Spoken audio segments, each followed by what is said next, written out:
Hello, everyone. My name is Joshua Amrick. I happen to be the only student taking this class from the Florida campus, and I am now in the Codatic lab. The project that I'm going to be presenting on today is molecular docking, a computational approach to protein-protein ligand interactions.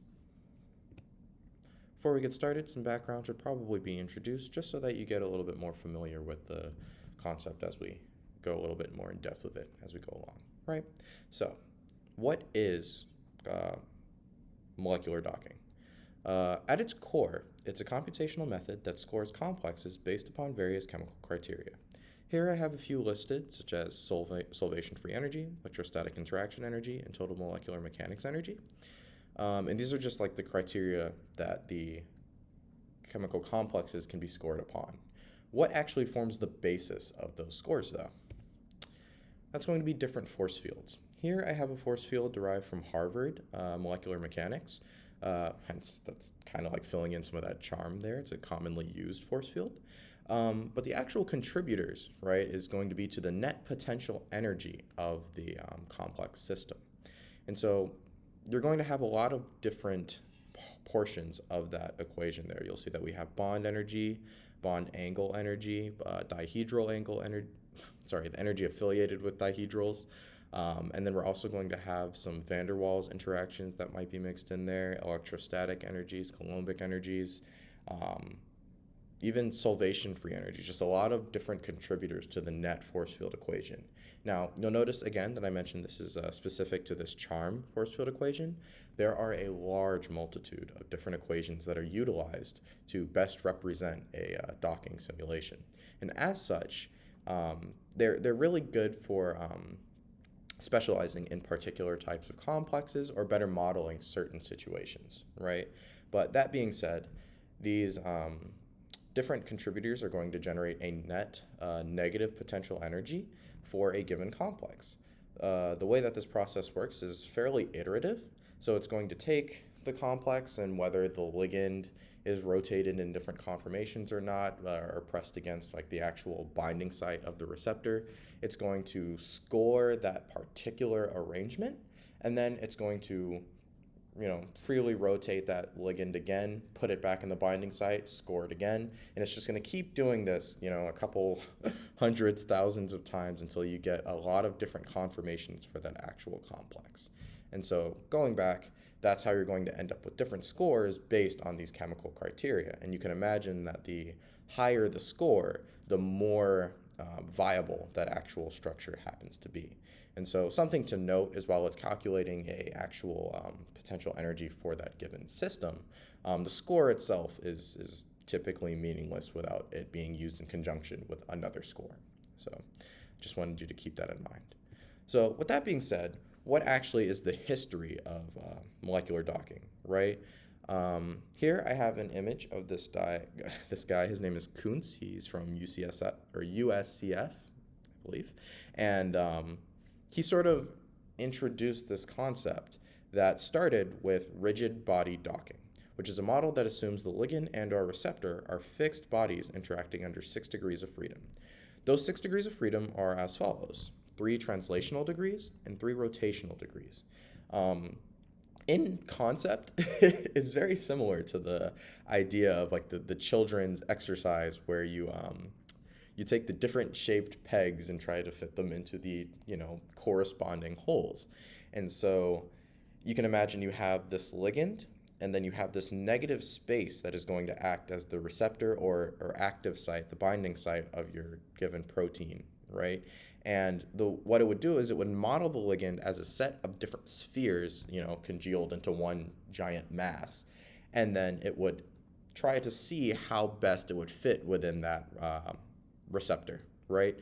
And what's interesting about this is, right, you have the 6 degrees of freedom, so it'll take that ligand, again, being represented as like a large or multi-spherical object, and it's going to rotate it, it's going to translate it, it's going to come up with all of these different orientations and then fit it against the active site. And you can imagine that some fits, right, are going to work better than others, resulting in different score values because those are going to have different potential energy values affiliated with them. You can imagine, however, that as we've come to understand a good bit more about chemical biology and how ligands themselves affix to different receptors or binding sites, it's not always a static interaction. It can be quite dynamic, right? And we know that as a consequence of this, you can have ligands that will change their conformations to better suit the receptor or active site that they're engaging.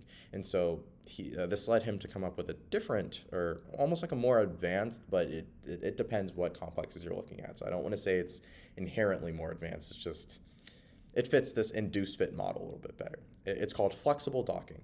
And so it's a model that aligns with that concept of induced fit in which the receptors/ligands will alter their shape to accommodate binding interaction. I want to emphasize that most of these flexible docking are more so looking at flexible ligands than flexible receptors, at least from my preliminary research, that's what I found. But in any case, what it's going to do is instead of limiting that ligand into one conformation and then having it interact with the receptor under those 6 degrees of freedom, it now allows for conformers of the ligand itself to interact with the binding site.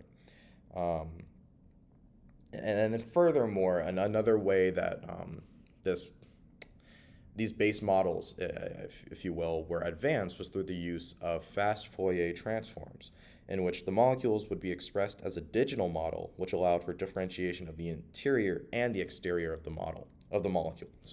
And so this helped to change this concept of simply using an area of negative space within a receptor to just more accurately depict and represent and have a model that could more accurately apply to this actual complex forming interaction. Moving on to the present, because all of that was, sort of like the foundational stuff for the beginnings of molecular docking.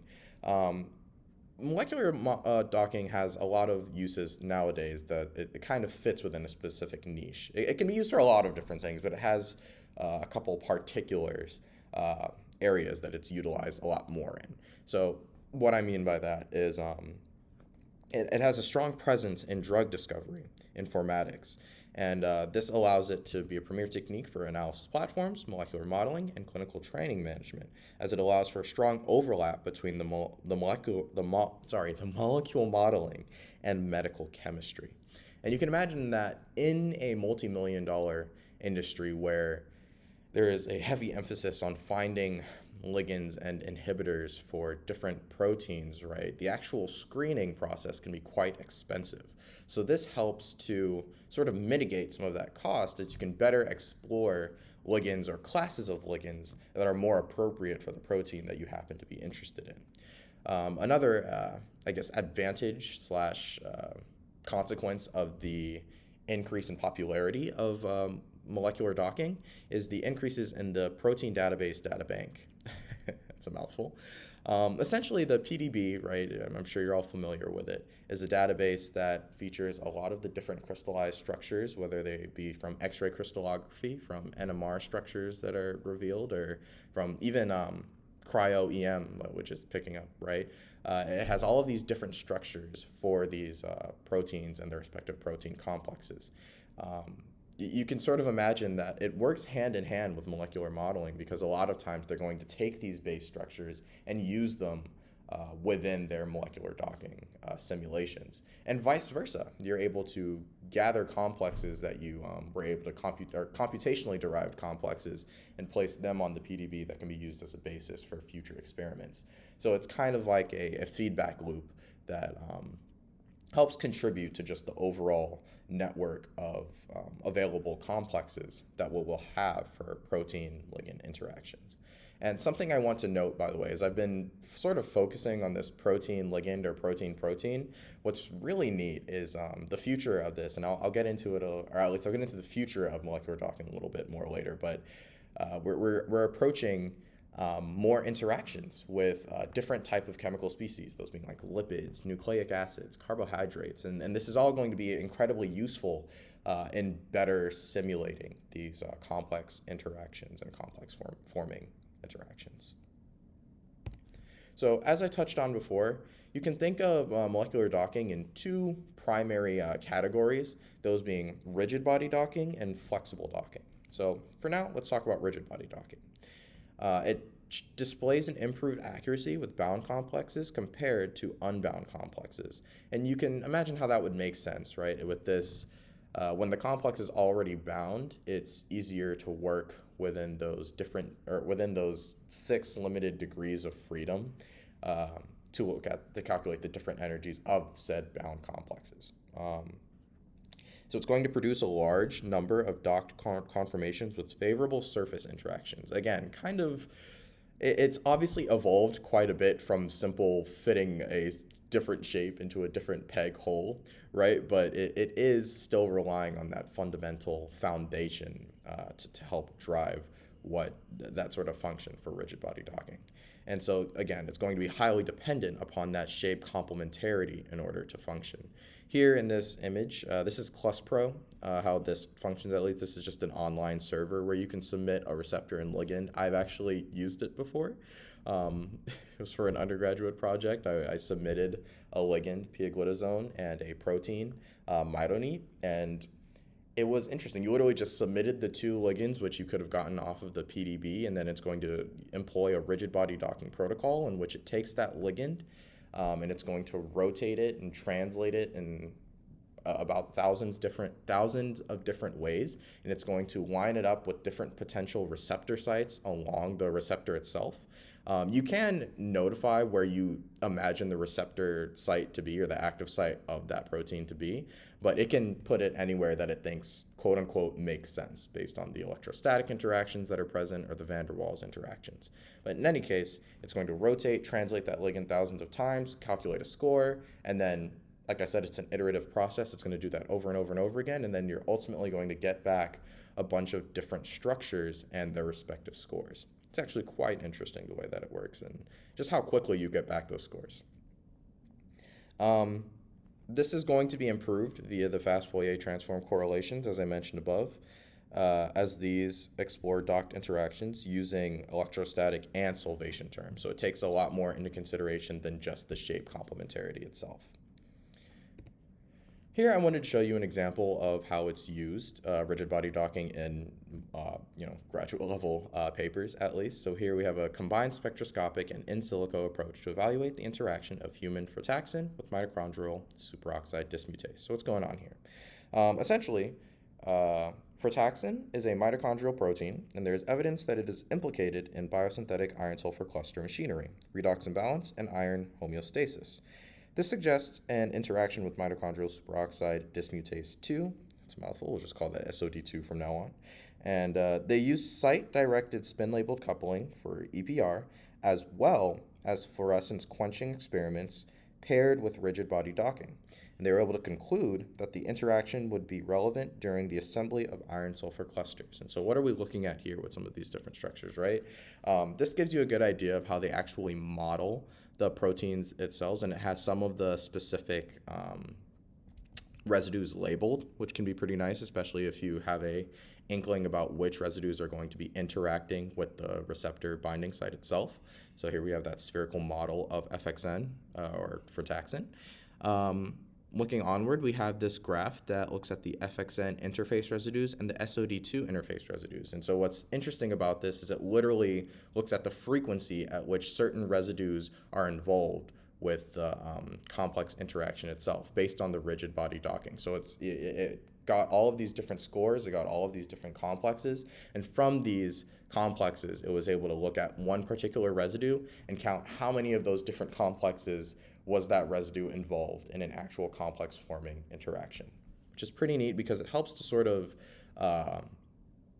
limit or sort of, it's like the opposite of ruling out, right? Like figuring out which residues are going to be particularly involved in the interaction. And another thing of note is oftentimes with these experiments or with these simulations, they're used in tandem with in vitro experiments, right? And so it can be helpful to inform an experiment or to, in the case in which you already did the experiment, explain what was going on during that experiment. Because sometimes there are certain conditions that can be difficult to utilize within an experiment that having a in silico approach helps to better facilitate, if that makes sense. Finally, we have this frataxin and SOD2 complex formed, and we can see that the SOD2 is in orange and the FXN is in gray. Finally, I just wanted to quickly look at a couple of different rigid body docking available softwares that exist. There's FroDock, which is fast rotational docking, RDock, also called RiboDock, which utilizes fast Fourier transforms and approximates the desolvation energy.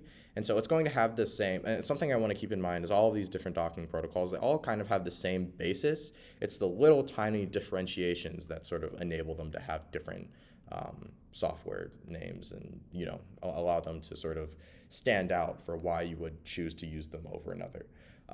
ZDock does the same thing as RiboDock, but instead it applies electrostatic corrections instead of the desolvation energy. Megadock has a simpler force field compared to ZDock, so it does the same thing, but almost 9 times faster, which you can imagine that means you're basically trading computational time for actual time itself, right? And so that's that sort of trade-off there that exists. And then there's also SoftDock, which is another rigid body docking software.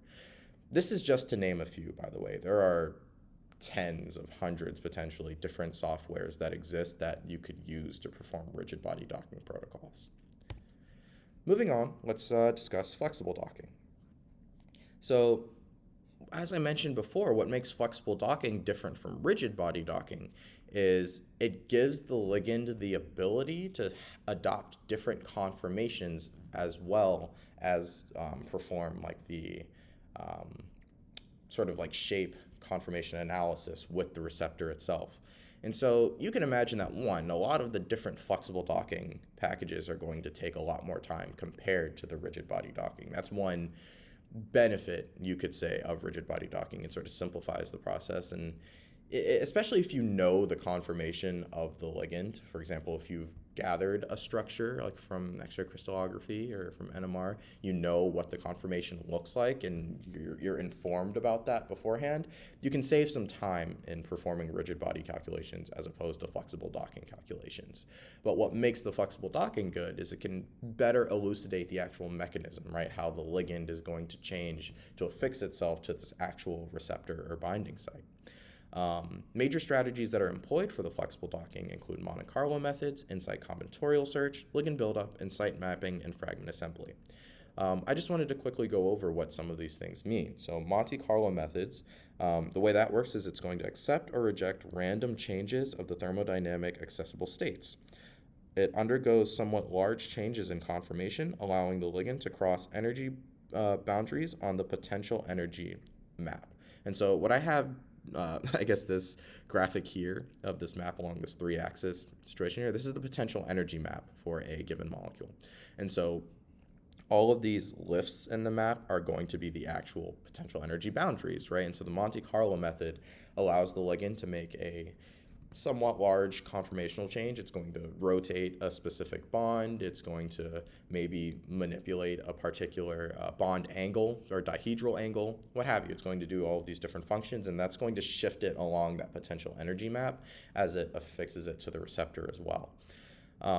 Another thing is that it's going to utilize swarm intelligence algorithms, which is kind of interesting. It's what it sounds like, where it uses collective behavior of decentralized, self-organized systems.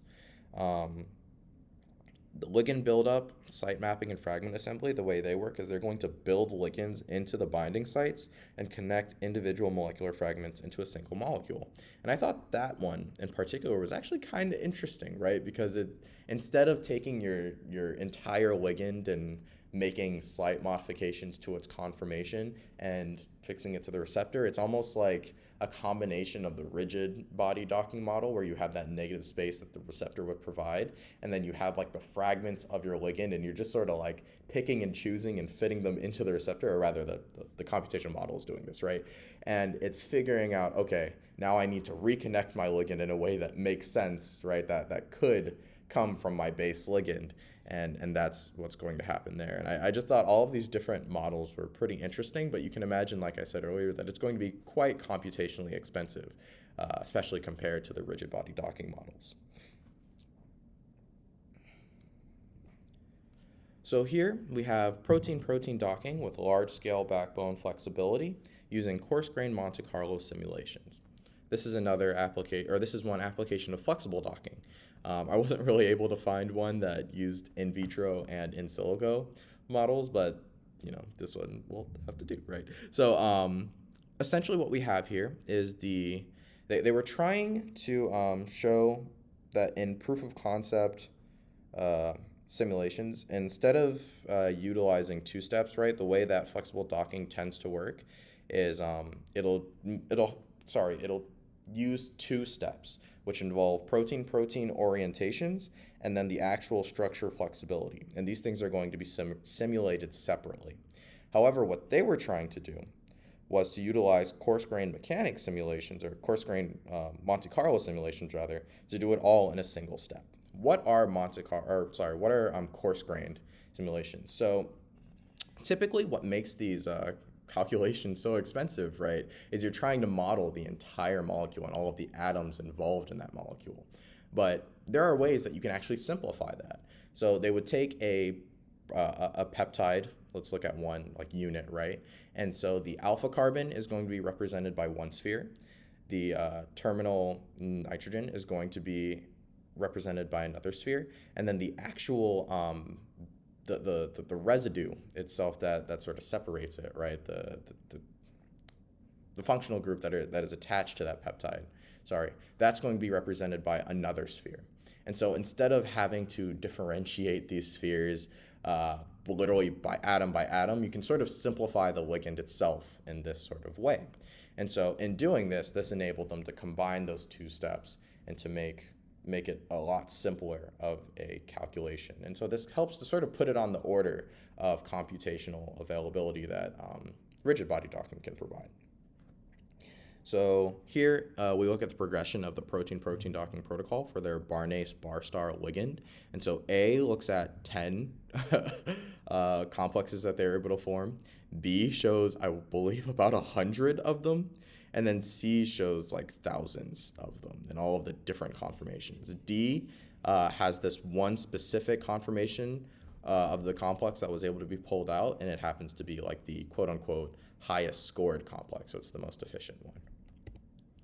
And then looking here, we see the docking trajectory of a selected replica. So as you can see, it has this model where it's constantly going up, then going back down, then going back up, then going back down. And what's happening in that process is it's modeling the potential energy of the complex as they're creating these different complexes between the Barnase and the bar star proteins. And so we have the root mean squared distance between those different complexes. And this is just a helpful way to sort of map what's going on throughout those calculations. Finally, we have the characterization of the receptor and ligand, in which the top are root mean squared fluctuations profiles, and the bottom are contact maps. This is kind of similar to that last paper, I guess, that I briefly discussed, right, in which they utilized this to show them which residues were most frequently interacting with one another. Overall, they were able to show that in proof of concept simulations, they were able to obtain high quality models for a large number of cases, which all that goes to say is that they were able to sort of cut down on some of that computational time and computational expensiveness, if you will, and still obtain high quality structures that could be used to better inform experimental procedures. And so all this goes to show is that their utilization of coarse-grained Monte Carlo simulations could, in fact, be used in tandem with in vitro experiments, which that's ultimately the goal of a lot of these different molecular docking experiments. Again, some available software that is used for flexible docking is Autodoc Vina, SoDoc, GalaxyDoc, FlipDoc, Gold, FTDoc. I personally used PyRosetta for my own experiments, again, in undergrad. Not nearly on this level, but it just goes to show that there's lots of different available softwares. And what makes them different is, at least I noticed a trend where with rigid body docking, the actual force field equation that they used is what sort of separated them. With the flexible docking, I noticed that what separated them was the actual computational model that they were using. So I mentioned earlier that some of them utilized the swarm AI. Others a bit more so use Monte Carlo methods, which again are those stepwise movement along that potential energy map. And so, again, it's all about catering to what particular needs you need met for a given complex that you're trying to study. Finally, we're going to look at some of the improvements and future directions. You can imagine that in a field that I don't want to say depends entirely, maybe depends heavily rather, on structures that are produced from X-ray crystallography. There's going to be a demand for increased quality control structures on the PDB. There are millions of structures available on the PDB, but not all of them reflect actual high quality chemical complexes.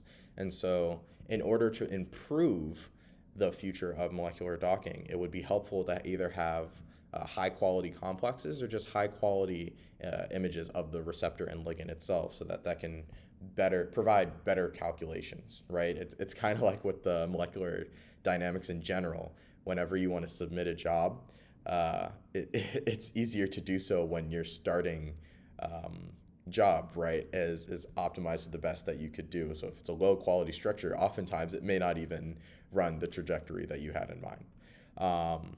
There's also going to be a demand for consistent and streamlined computational protocols. So kind of similar to what I was looking at that last paper, something that reduces that computational effort and makes it so that they can run faster and be more utilized by more people. Because the problem with having hundreds of options for different softwares that are available is the protocols are going to be different. That reproducibility is going to be difficult. And so having a more a limited set rather of rigid body docking and flexible docking protocols will help to mitigate that issue a little bit. You're going to want improved site recognition software, which makes sense, right? The better the computer is able to figure out where the receptor active site is, and the better you're able to determine that, the more accurate the complexes you're going to be able to determine utilizing this technology. Finally, you're going to want a better representation of complexes that involve more than two species. So what I've described to you is you have receptor and ligand, and that's it. But we know that in biochemistry, a lot of interactions involve multiple components within their actual final complex formation, whether that's going to be utilizing dimers that will then ultimately introduce another ligand, whether you're going to have enzyme 1 interact with enzyme 2, that's going to form a complex which is going to interact with enzyme 3, which is then going to bind to a particular protein. All of this, it's more complex, and we need to have docking protocols that can better reflect that. But with that said, thanks for listening to my presentation, and I hope that you were able to better understand molecular docking and the overall presence that it has in computational chemistry. Thanks.